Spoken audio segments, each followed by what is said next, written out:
untuk memberi kesempatan ya sukarela. Ya, saya mohon izin terpaksa kami mute semuanya dan mohon maaf para dokter.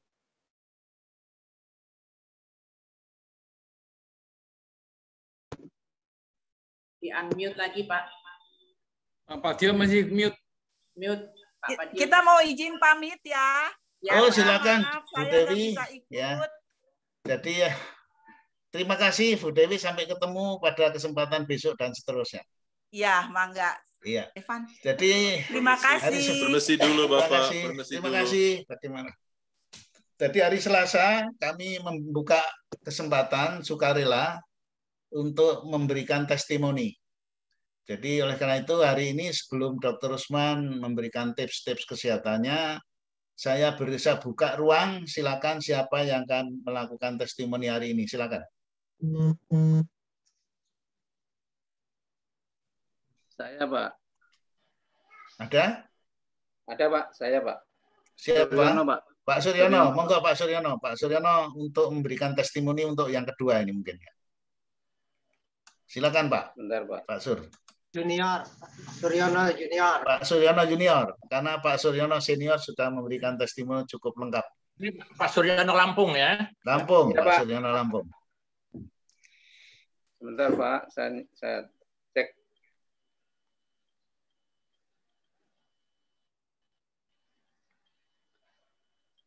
Bismillahirrahmanirrahim. Assalamualaikum warahmatullahi wabarakatuh.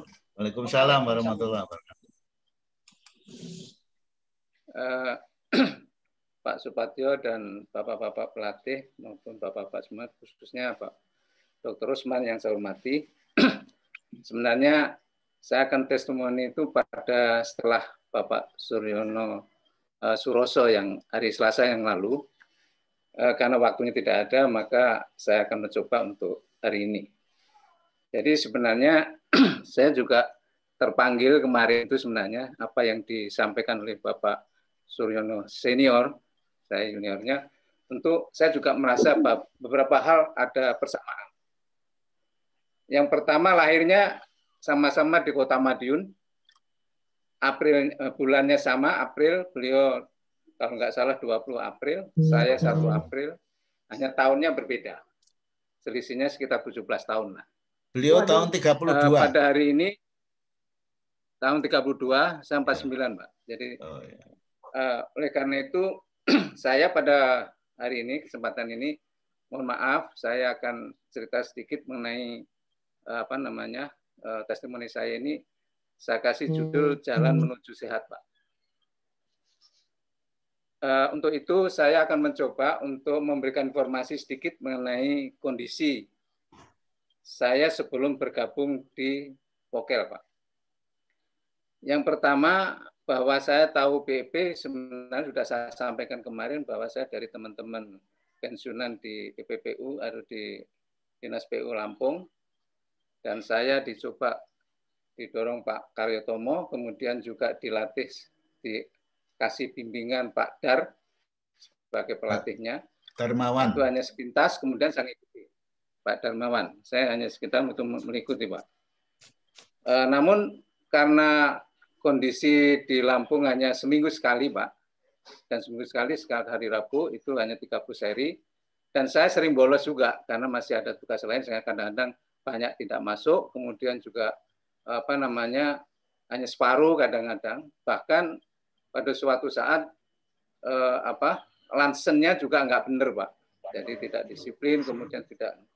Dan ini rupanya memang saya terus terang sekali lagi dan mulai tahun 20 beberapa tantangan dan bukan musibah ya, saya anggap tantangan dan juga cobaan bertubi dari tahun 20 sampai 21 itu banyak hal ya. Dan terakhir memang dengan cobaan atau ujian dengan tinggalnya istri saya, itu tanggal 22 Maret yang lalu. Itu kondisi yang ada di saya, Pak. Nah, setelah bergabung, saya banyak ilmu, banyak hal yang saya angsu, banyak hal yang saya terima, khususnya saya terima kasih pada kesempatan ini Pak Karyotomo yang telah mendorong saya sehingga saya masuk dan terimanya saya di Poker.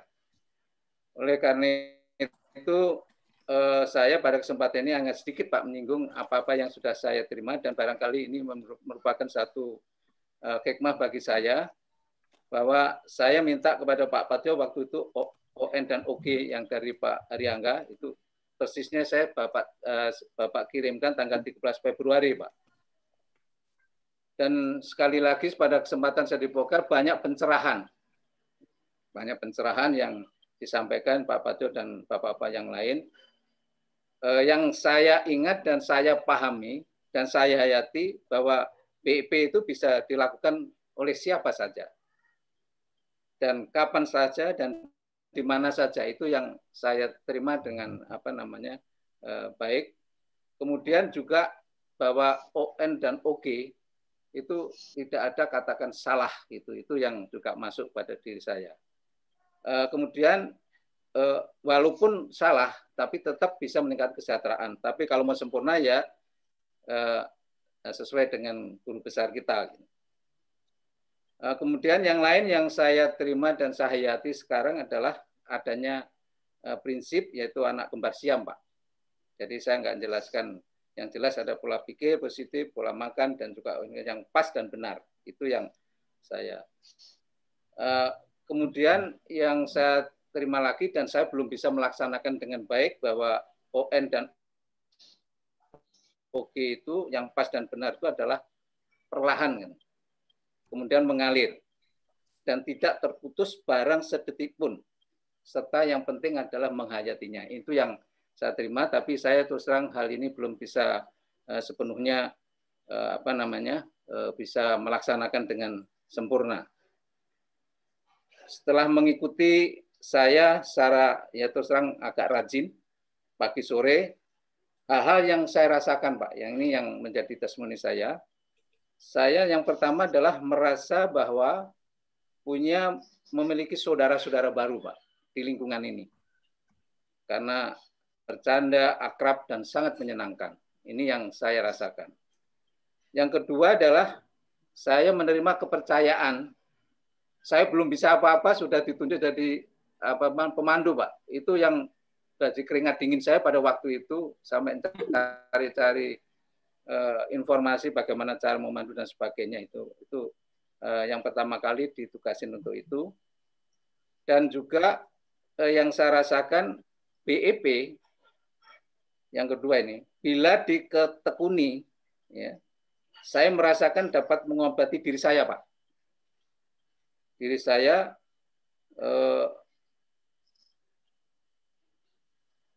yaitu keluhan yang pertama adalah saya punya sakit pinggang Pak sebelah kanan. Karena apakah karena saya rutin pagi sore, kemudian bulan Maret Pak sebelum saya berangkat ke Jakarta tanggal 12 Maret itu sudah tidak terasa lagi. Saya tidak tahu apakah dampak itu apa ya Pak. Alhamdulillah. Saya merasakan bahwa keluhan pinggang sebelah kanan Pak. Alhamdulillah pada bulan Maret itu sudah tidak saya rasakan lagi sampai saat ini. Kemudian keyakinan saya bahwa BEP menurut saya apabila dilaksanakan secara serius, bergembira, selalu happy, ya, ini happy saya kira Pak Suryono Seno juga pernah menyampaikan ini, diyakini dan ini saya terus terang bisa mengobati diri saya stres, Pak. Bisa manajemen stres yang dengan baik. Jadi berbagai bertubi-tubi permasalahan yang saya hadapi nampaknya terbuka tabirnya di virtual ini, Pak. Jadi Alhamdulillah. karena rutin dan sesuai dengan apa yang dianjurkan, berpikir positif, kemudian juga berlatih secara rutin 30 seri. Ini yang tidak pernah saya lakukan selama ini. Nah, ini di sini sehingga kesimpulan saya sering stres Pak waktu itu.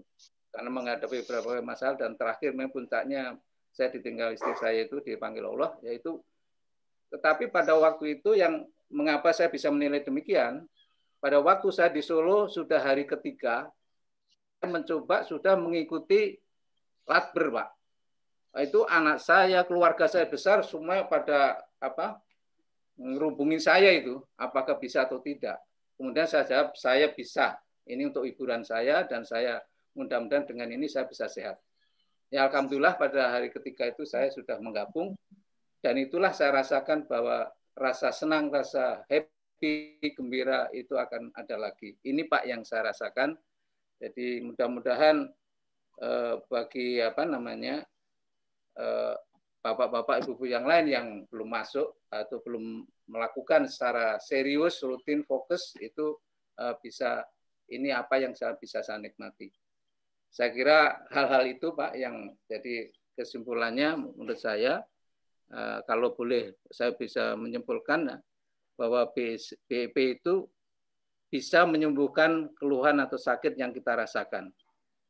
Untuk itu harus merasakan kita selalu gembira, senang, sabar yang tadi juga disinggung Pak Pak Supatyo, kesabaran, ketekunan dan keyakinan untuk melaksanakannya. Saya kira demikian. Terima kasih.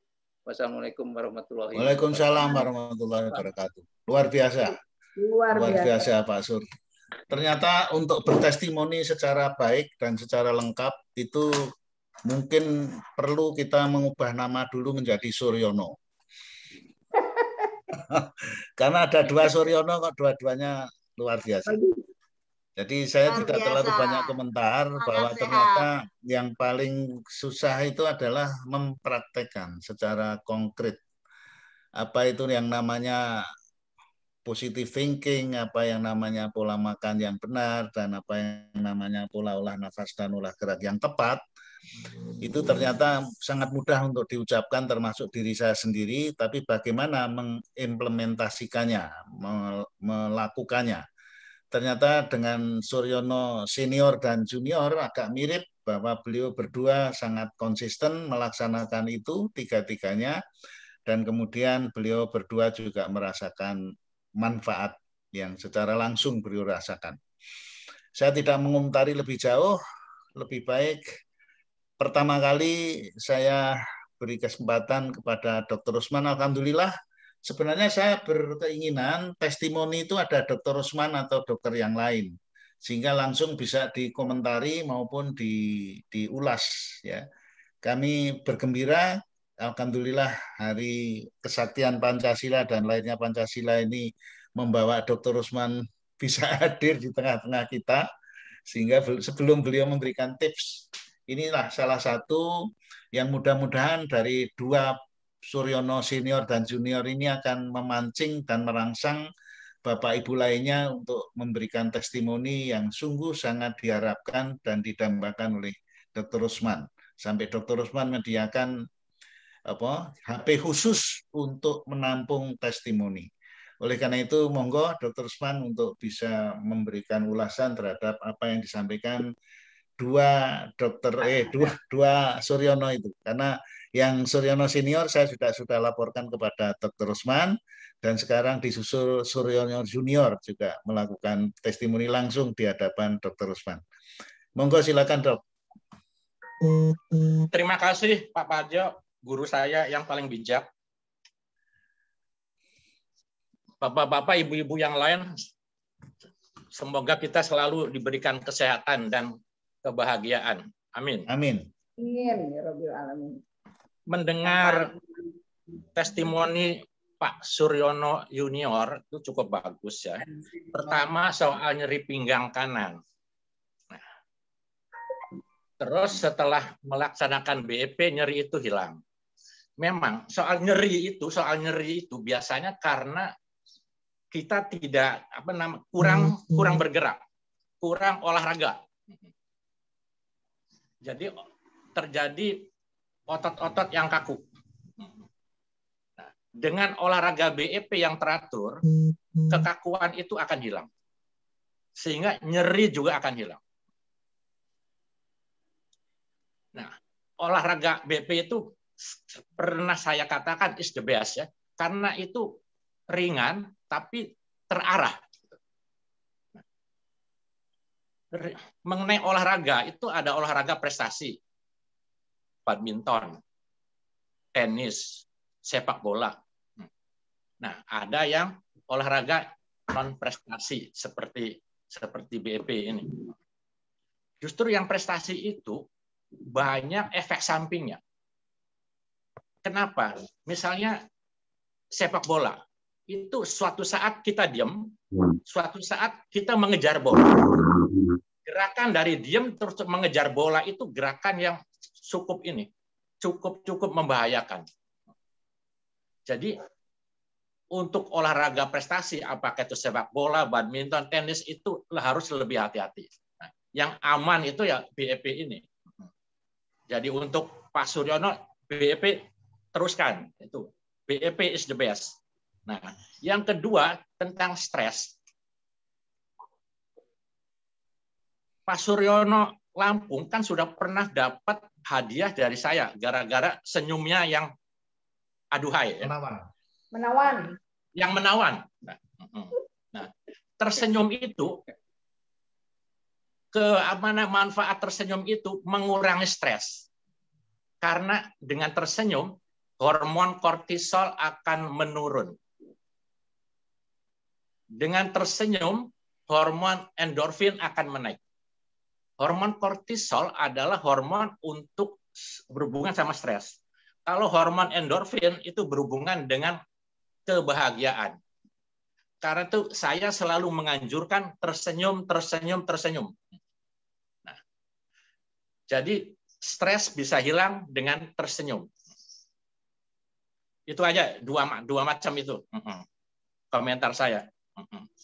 Teruskan Pak Suryono olahraga BEP-nya. Ya, Pak. Ya. Nah ini Dok, kebetulan Suryono Senior juga hadir pada kesempatan ini dan kami tampilkan bersama-sama Bapak Suryono Senior, Junior. Komentar dokter tentang apa yang testimoni dokter Bapak Suryono Senior ini, monggo. Bisa diulang sebentar yang itunya, Pak. Jadi Pak Suryono Senior itu kebetulan beliau ada masalah sangat aktif seperti Suryono Junior, sangat aktif BEP, dan satu saat beliau pendengaran salah satu telinga beliau itu terganggu sehingga beliau terpaksa memasang telinga terganggu dan penglihatan terganggu kalau nggak salah. Ya, dan kemudian dengan BEP kok ternyata bisa hilang. Ya. Jadi keterangannya itu dengan BEP itu aliran darah makin lancar. Tadinya aliran darah di daerah telinga, di daerah mata kurang lancar. Dengan BEP yang serius, yang teratur, aliran darah tambah lancar. Dan itu mempengaruhi fungsi telinga makin baik, juga fungsi mata makin baik. Jadi hubungannya tentang aliran darah. Cuma itu aja. Teruskan Pak Suryono Senior. Ya. Baik. Jadi dengan aliran darah. Gitu. Terima kasih. Sami-sami. Saya sedikit berkomentar mengenai masalah ini berkenaan dengan pemahaman saya terhadap BEP. Ya. Bapak Ariangga memberikan pencerahan melalui dua pendekatan. Yang pendekatan pertama adalah pendekatan secara filosofis, yaitu sering sudah disampaikan oleh sejumlah teman-teman juga. Dan pendekatan yang kedua adalah pendekatan secara struktural, bahwa tubuh ini terdiri paling kecil itu adalah sel. Kita bicara pemahaman tentang tubuh ya dari Pak Ariangga. Sel yang sejenis itu bersepakat untuk melakukan kerjasama lebih lanjut dan terbentuklah apa yang disebut jaringan. Jaringan satu dan jaringan yang lain akhirnya melanjutkan kerjasamanya akan akhirnya membentuk organ. Dari sel menjadi jaringan dan jaringan menjadi organ. Organ satu dan organ lain itu diperintahkan oleh Allah Subhanahu wa Ta'ala untuk melanjutkan kerjasamanya menjadi subsistem. Ada subsistem pencernaan, ada subsistem reproduksi dan seterusnya dan seterusnya. Ya. Nah, masing-masing subsistem itu akhirnya membentuk sistem yang akhirnya menjadi yang namanya manusia. Itu adalah pendekatan struktural. Nah, sepemahaman saya, di dalam tubuh itu kita shortcut aja, kita kenali adanya yang namanya kemampuan tubuh untuk mengobati dan bahkan menyembuhkan dirinya sendiri. Atau self healing, atau ada istilah lain yaitu adalah autoterapi. Tubuh kita itu memiliki sistem yang namanya autoterapi. Dan menurut Haryangga, autoterapi itu akan berfungsi secara optimal itu apabila didukung oleh 4 subsistem yang lain. Yaitu yang pertama adalah subsistem metabolisme tubuh, yang kedua adalah subsistem daya tahan tubuh, di mana subsistem metabolisme dan tubuh dan daya tahan tubuh itu kemudian melahirkan apa yang disebut sebagai subsistem regenerasi organ-organ tubuh. Nah, 3 subsistem atau subsistem pertama itu katanya Allah menugaskan hormon dan enzim untuk memeliharanya, untuk menjaganya. Metabolisme tubuh itu katanya dipelihara atau dijaga oleh hormon dan enzim. Sedangkan subsistem yang kedua itu adalah subsistem daya tahan tubuh, itu Allah menugaskan yang namanya antibodi. Antibodi kamu satu kasih untuk menjaga manusia ini dari dari yang kedua tadi, di daya tahan tubuh. Kemudian kalau 2 subsistem kerjasama bisa melahirkan apa yang disebut sebagai kemampuan tubuh untuk melakukan regenerasi. 3 subsistem ini ternyata dikendalikan oleh yang disebut sebagai pusat saraf otak. Nah, disitulah Haryangga meyakinkan kita bahwa apabila kita latihan secara teratur dan 3 subsistem yang saya sebutkan tadi hanya akan berfungsi secara optimal apabila memiliki tenaga. Nah, masalah tenaga sudah dibahas pada saat kita melakukan pendekatan yang pertama, ya, pendekatan filosofis itu kita membahas secara tuntas mengenai tenaga dan apa itu tenaga. Nah, dan hormon, enzim, dan antibodi itu katanya mendominasi cairan otak. Cairan otak itu disebut sebagai cerebrospinal yang berada di antara otak dan batok kepala. Ya, di situlah pusat otak, ya, pusat saraf otak yang mengendalikan 3 subsistem tadi itu. Sehingga kalau dari pendekatan BEP yang saya pahami, karena Pak Suryono berdua ini melakukan aktivitas BEP secara sistematis, secara rutin, kontinu, dan konsisten, maka satu titik tertentu akan terjadi keseimbangan. Keseimbangan di dalam metabolisme tubuh akan timbul keseimbangan antar zat-zat dalam tubuh, karena kalau terjadi ketidakseimbangan akan terjadi penyakit-penyakit yang timbul secara internal dalam tubuh, yaitu misalnya kalau antara gula dan antara gula dan oksigen itu tidak seimbang, maka akan terjadi sakit dan sebagainya itu. Sehingga keseimbangan itu dijaga oleh hormon dan enzim, dan itu akan berfungsi optimal apabila memiliki energi yang memadai. Demikian seterusnya. Jadi oleh karena itu, Dr. Almarhum Haryangga menstres bahwa hormon yang tadi disebutkan itu sangat populer, kita semua kenal, walaupun hanya kenal kulit-kulitnya saja, termasuk saya, ya, bahwa antara endorfin dan kortisol itu akan mencapai titik keseimbangan apabila kita melakukan latihan-latihan BEP secara sistematis, rutin, kontinu, dan konsisten.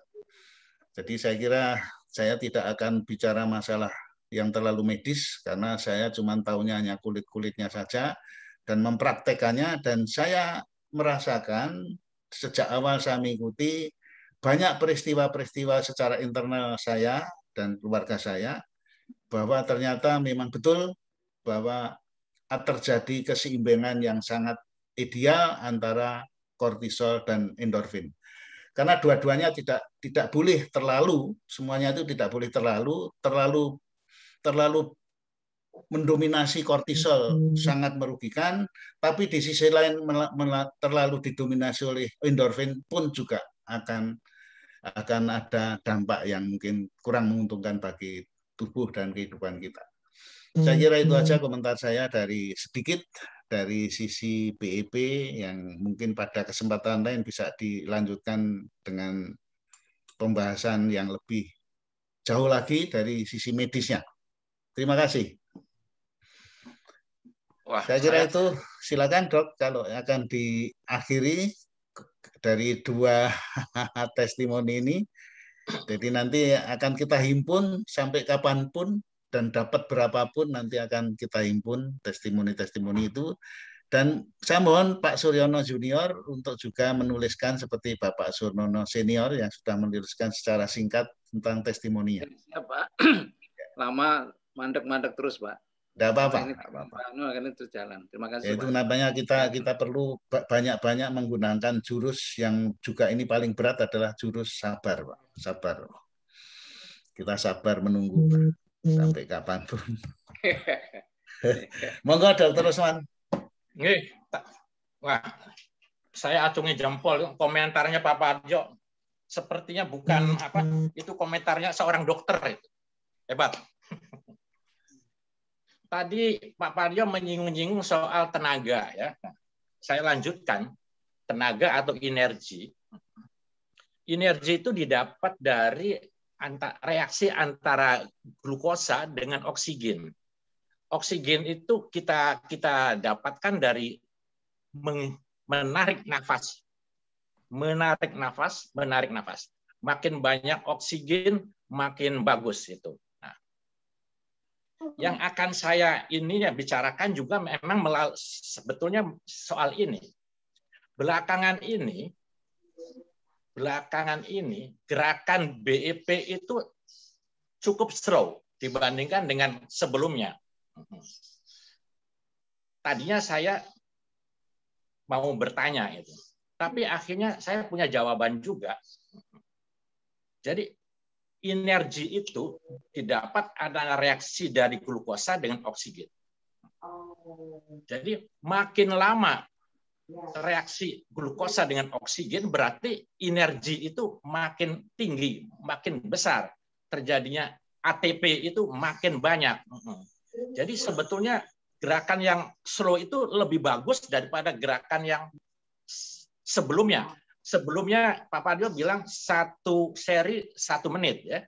Tapi sekarang itu 1 seri itu saya pakai arloji juga ini rata-rata 80 sampai 80 detik gitu. Jadi lebih lama. Tetapi apakah SOP-nya BEP itu bagaimana? Nah, apakah SOP-nya BEP itu 1 seri 1 menit? Apakah bisa dirubah gitu? 1 seri bisa lebih dari 1 menit. Jadi hari Minggu kemarin, hari sekarang juga itu slow gitu. Jadi itu yang bagus gitu. Tapi ya terserah Pak Parjo, Pak Istiar, Pak Julian, Ibu Dewi, terserah guru-guru saya. Apakah mau dilestarikan satu seri 80 detik atau kembali ke 60 detik gitu. Jadi klarifikasi Dok. Ada jawaban sekarang. Klarifikasi bahwa yang dimaksud kita itu adalah latihan itu ada sejumlah latihan itu bisa dilakukan sendiri. Ya, yang kita bagi secara yang besar aja lah, sendiri dan bersama. Nah, kita bicara latihan bersama dulu atau latihan sendiri dulu lah. Kalau latihan sendiri, ya itu motonya adalah ada 3, pelan, mengalir, dan dihayati. Nah, kemudian pelan itu seberapa? Semakin pelan semakin bagus. Jadi pada saat kita awal latihan itu kan kita melakukan apa yang disebut sebagai gerakan dasar dan latihan olah nafas. Olah nafas adalah memulainya dengan menarik nafas, melakukan olah nafas adalah menahan nafas, dan mengakhiri olah nafas adalah membuang nafas. Jadi tarik, tahan, buang. Ada istilah yang mengatakan bahwa itu adalah pernafasan segitiga. Nah, untuk pernafasan segitiga ini, untuk olah nafas ini, menarik nafas itu prinsip dasarnya adalah semakin keras dan semakin panjang, semakin bagus. Betul. Tetapi kemudian beliau mengingatkan, tetapi harus dibatasi sampai batas nyaman. Jangan memaksakan diri. Nah, oleh karena itu, supaya tidak timbul pemaksaan diri, perlu latihan secara bertahap, ya. Tetapi sehingga nyaman pada saat sepanjang-panjangnya dan sekeras-kerasnya itu kita masih melakukan itu dengan nyaman. Kemudian menahan nafas. Itu prinsip dasarnya adalah lebih lama lebih bagus. Tapi beliau meneruskan, tetapi jangan menahan nafas selama-lamanya. Gitu ya. Secara senda gurung. Nah, kemudian kalau membuang nafas, menarik nafas panjang dan keras itu adalah melalui hidung. Nanti terjemahannya di kesempatan sering sudah saya sampaikan, tapi kalau ingin didiskusikan silakan. Kemudian melalui hidung, indikasinya adalah telinga tetangga mendengar waktu tarik nafas. Kedengaran. Nah, waktu membuang nafas, itu adalah mengakhiri olah nafas, itu wujudnya adalah membuang nafas. Ternyata membuang nafas itu lebih pelan, lebih bagus. Dan indikatornya telinga sendiri pun tidak boleh dengar. Gitu ya. Ini kenapa demikian nanti dibahas di tempat lain aja untuk secara garis besar. Jadi oleh karena itu kalau latihan sendiri itu lebih lama lebih bagus. Oleh karena itu saya bersyukur ada Dr. Rudi memberikan instrumen yang sangat sederhana, ada bola berputar 10 detik, terus kita mencoba kemampuan kita seberapa jauh menahan nafas. Saya sudah mencoba berulang-ulang, tetapi dalam batas nyaman untuk diri saya. Kalau saya paksakan mungkin juga bisa lebih. Ternyata saya nyaman, batas nyaman yang saya alami adalah 10 putaran saya. Jadi waktu spontan itu saya coba spontan tanpa ada persiapan, ada teori BEP, tetapi langsung saya spontan, saya langsung tahan nafas, ternyata bisa 9 saya. Kemudian kalau saya menggunakan teorinya BEP, kita lakukan, itu ternyata saya bisa 10 sampai batas nyaman untuk diri saya. Kami anjurkan untuk mengetes masing-masing aja. Minimal untuk bisa latihan itu ya kalau BEP kan minimalnya adalah 3 putaran harus tahan kita, 3 putaran. Jadi oleh karena itu yang kedua, kalau latber, latber itu pendekatannya adalah kita harus mengikuti yang terlemah di antara peserta. Lalu oleh karena itu Dr. almarhum Ariangga, saya punya rekamannya agak variatif, yang saya tayangkan dan saya share, saya publikasikan itu adalah pada saat beliau memandu pada saat acara resmi latihan bersama. Jadi yang disebut 1 menit itu adalah standar untuk latihan bersama, Dok. Bukan untuk latihan sendiri. Jadi kalau latihan bersama, karena kita itu bersama-sama melakukan latihan dengan peserta-peserta yang kemampuan menahan nafasnya masih sangat terbatas, oleh karena itu beliau mencontohkan bahwa seyogianya dengan speed yang seperti ini, gitu ya. Nah, speed yang dianggap sebagai normal speed untuk latihan bersama itu kurang lebih adalah 1 menit gitu.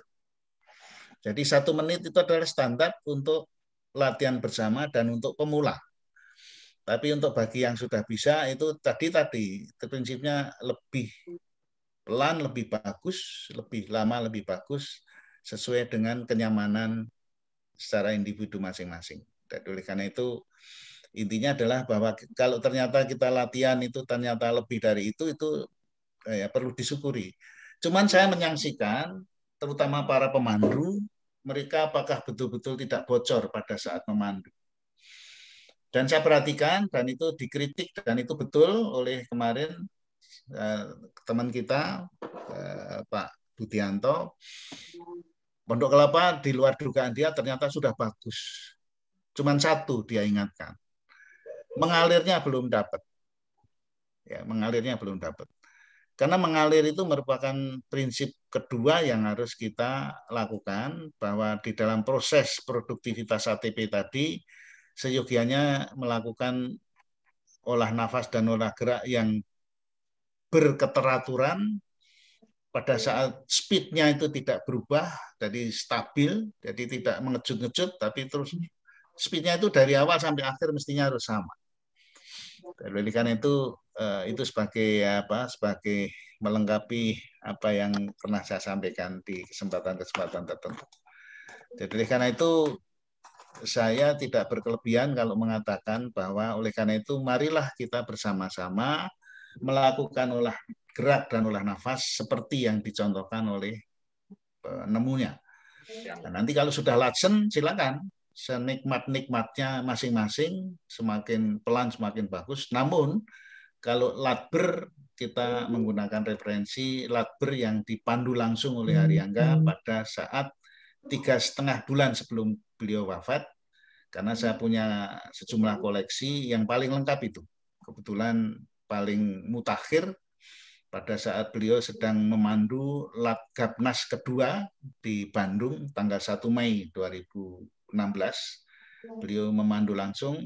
Yang catatan saya adalah yang satu adalah speed. Speednya kurang lebih 1 menit satu seri. Yang kedua mengalir. Beliau betul-betul memberikan contoh kalau memandu sebagai pemandu itu harus mempertahankan yang disebut mengalir itu. Dengan demikian beliau sangat hemat. Yang ketiga sangat hemat untuk mengeluarkan panduan.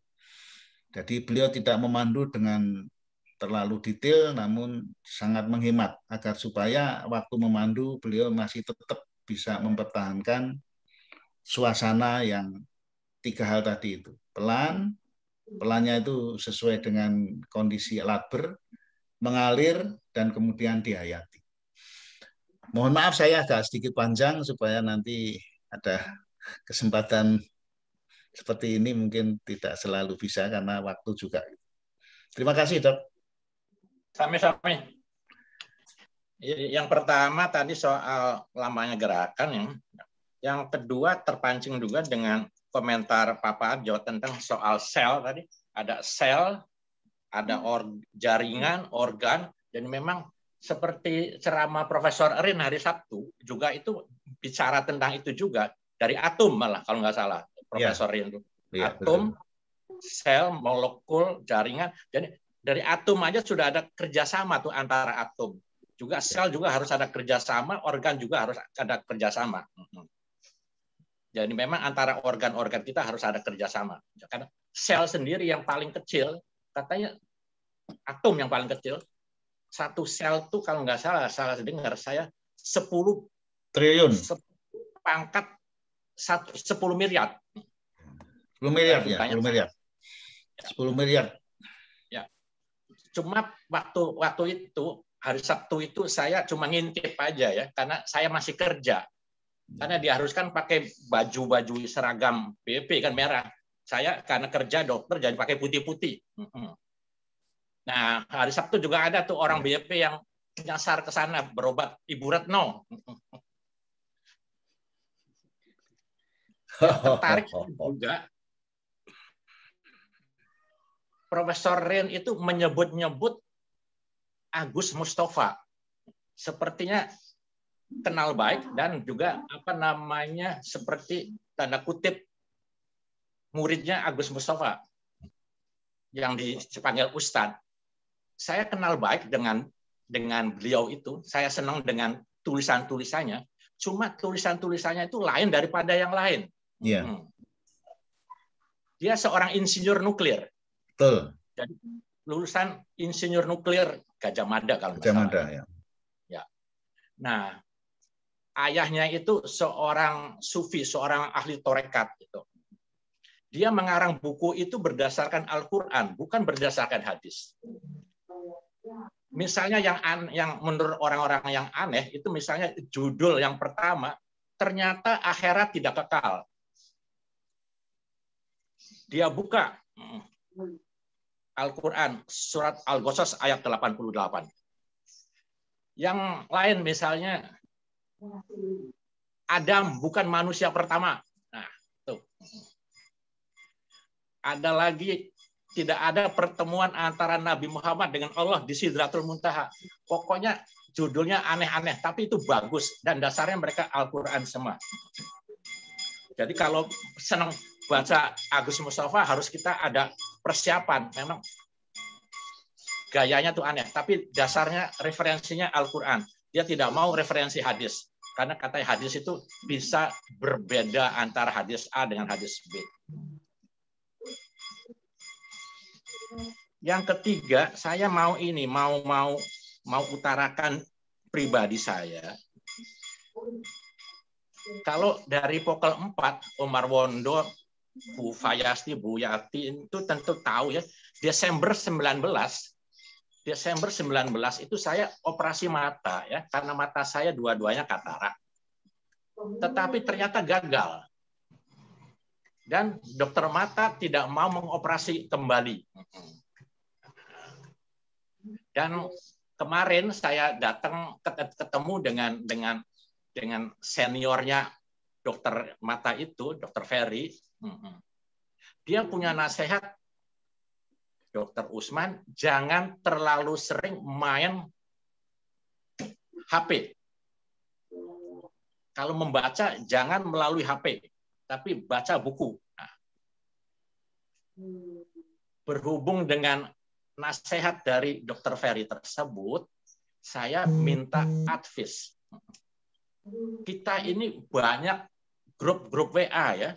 Pertama, grup WA pelatih 1-14, grup WA new pelatih, grup WA virtual, bervirtual, kolaborasi, ex-pasien. Nah, terlalu banyak. Saya tadinya ada rencana untuk meninggalkan WA tersebut. Nah, tolong dipikirkan, barangkali ada advice untuk saya bagaimana sebaiknya.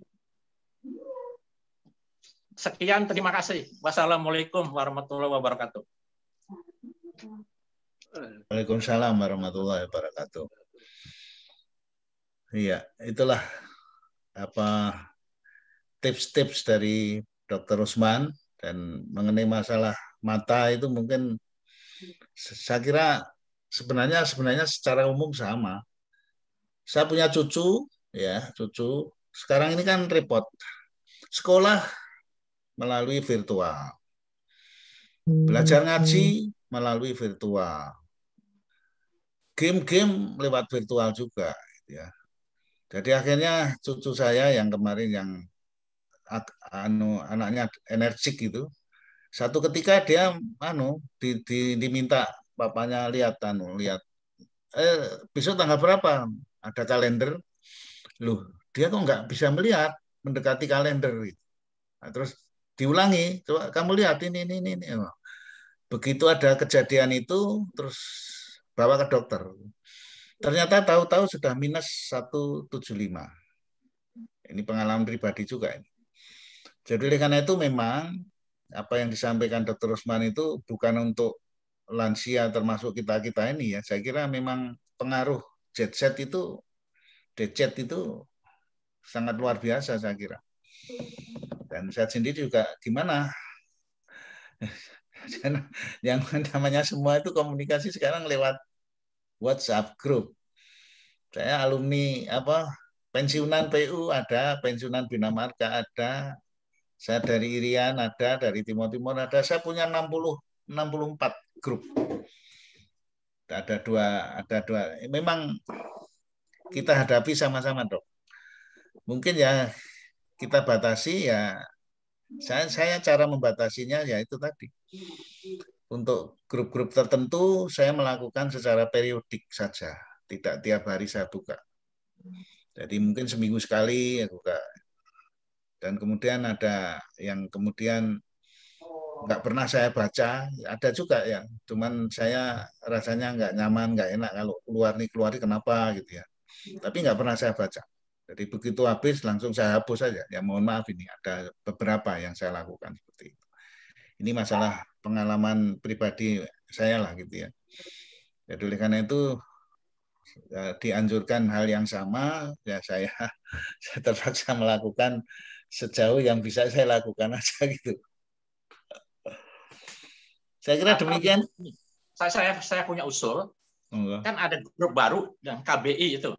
Oh iya. KBI itu begitu ada postingan di luar acara KBI, Pak Harvit sudah langsung sprint gitu. Ya, betul. Jadi bagaimana kalau grup-grup WA ini dibatasi keaktifannya menulis atau memposting itu. Jadi yang tidak penting untuk diketahui umum sebaiknya japri aja. Ya, betul. Jadi untuk itu memang kita sepakat bahwa itu sebenarnya untuk yang menjadi anggota-anggota dewan tidak perlu harus di situ. Itu sebenarnya di setup untuk operasional, ya, untuk operasionalnya saja. Jadi oleh karena itu, dan untuk operasional pun juga dibatasi hanya hal-hal yang memang layak dan urgent untuk didiskusikan di itu gitu ya. Tapi kalau seperti kita ini ya, kita memang tergantung dari WhatsApp grup itu gitu ya. Jadi oleh karena itu, karena itu untuk forum silaturahmi memang saya kira memang perlu dibatasi. Yang penting bukan yang tidak bersangkut paut dengan kepentingan esensial kita lah, saya kira gitu. Jadi adminnya tuh harus aktif. Betul. Misalnya Lakber virtual, adminnya kan Pak Istiar. Nah, jadi kalau ada postingan yang tidak ada hubungannya dengan Lakber virtual, tolong di-spread aja. Ya, sudah terjadi beberapa kali nyemprit memang. Yang saya perhatikan. Iya. Baik. Terima kasih lah hari ini. Matur nuwun. Terima kasih. Terima kasih Pak Suryono, senior maupun junior. Terima kasih Bapak Ibu yang telah sabar menunggu, yang sampai sekarang masih ada berapa ini? 22. 2, Pak. 32, Pak. Iya. Terima kasih. Jadi ini merupakan yang kita berharap Selasa-Selasa yang akan datang lebih banyak lagi akan memberikan testimoni. Dan sebenarnya banyak yang vertigo itu macam-macam, dan baru saja saya telepon Pak Najib ya dari Rumah Sehat 89 Ceria Pondok Kopi. Itu beliau itu ternyata terkena saraf kejepit. Sehingga sholat itu harus nggak bisa sujud, nggak bisa rukuk. Jadi sakit sekali kalau dilakukan itu. Dan beliau merasakan karena beliau sudah BIPers juga, terus saya cuma ingin mensupport lah, membesarkan optimismenya gitu. Beliau sudah mulai rajin kembali untuk menggunakan BIP sebagai salah satu yang saya bilang pengobatan itu kalau saya tiga-tiganya harus dilakukan secara simultan, yaitu pengobatan spiritual, istilah saya, tapi pengobatan yang bersifat spiritual, pengobatan yang bersifat medis, dan pengobatan yang BIP. Kalau saya menunjuknya BIP. Jadi silakan aja untuk. Jadi itu sahabat karibnya Pak Pratomo, maka saya sarankan tadi Pak Pratomo telepon, karena saya mohon izin, boleh nggak ini saya sampaikan teman-teman yang lain. Beliau mengatakan silakan aja. Semakin banyak teman yang dengar kan mestinya akan mendoakan saya, dan doanya mesti positif. Supaya semakin banyak yang dengar, insya Allah doa-doa di antara teman-teman itu mudah-mudahan ada yang makbul, dan saya akan menerima doa itu. Baik, terima kasih. Sampai ketemu nanti sore juga ada, besok pagi juga ada, dan alhamdulillah pada saat Hari Kesaktian Pancasila kita telah mendapatkan beberapa pencerahan hari ini. Terima kasih. Hari lahir, ya. Hari lahir Pancasila sekaligus Hari Kesaktian Pancasila. Kesaktian 1 Oktober. Oh, Kesaktian 1 Oktober ya. Ya. Lain, Pak. Jadi hari lahir Pancasila. Ini hari lahirnya, Pak. Ya, mohon maaf, pamit. Ini adiknya suami lagi masuk ICU. Mohon maaf. Oh iya ya, monggo silakan. Kita akhiri aja pertemuan hari ini. Baik. Baik, terima kasih. Terima kasih. Ya. Assalamualaikum. Assalamualaikum warahmatullahi wabarakatuh. Assalamualaikum. Baik.